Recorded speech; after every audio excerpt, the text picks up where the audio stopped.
It was a very small shtetl. You know, if you blinked twice, you were through the shtetl. They lived in these little Chagall-type houses, you know, where goats would be on the straw roofs, you know.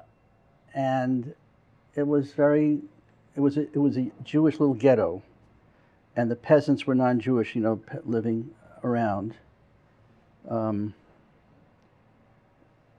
were pogroms. My father witnessed 3 pogroms. His brother Zanya was co-head of the resistance, because when the pogromchniks would come into town, all the girls would be hidden as much as possible. And the boys would try to attack the pogromchniks if they got them alone somehow, because there was no weapons. And my father reports that his brother Zanya and some other resistance fighters got a hold of one of the stragglers, and they cut a hole in the Dniester River. It was frozen, and they put him in there and covered it up, drowned him. I asked my father if he could have ever done that, and he said no. But there were a lot of pogroms going on there. One pogrom where some man was living in one of these little houses on a straw cot, and the pogromchniks walked in and lit a fire and burned him, tied him to it and burned him alive. And my father said when they dragged him out and put him in the grave, it was all charcoal. He was all charcoal. Then when they escaped to Romania, years later, a couple of years later, he heard that his best friend Max, who my son Max, I think, is named after, although not officially, there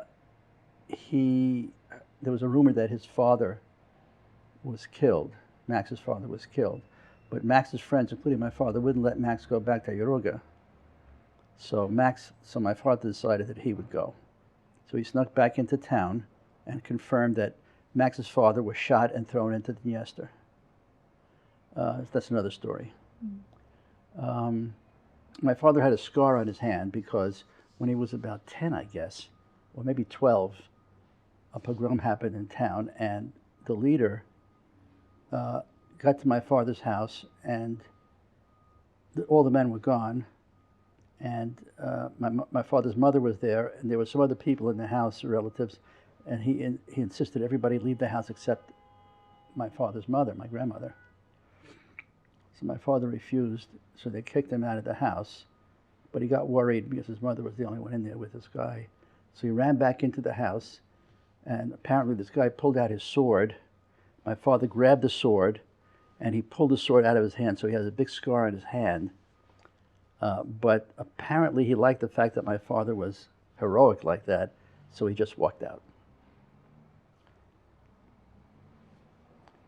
Yeah. Then when my father came back to ask his parents to leave with him, he can get them across into Romania, they said, we're afraid to leave our own poverty. That was the answer that they gave. We're afraid to leave poverty that we have here, which meant, you know, just afraid to move. And his father died of natural causes, and the mother was killed.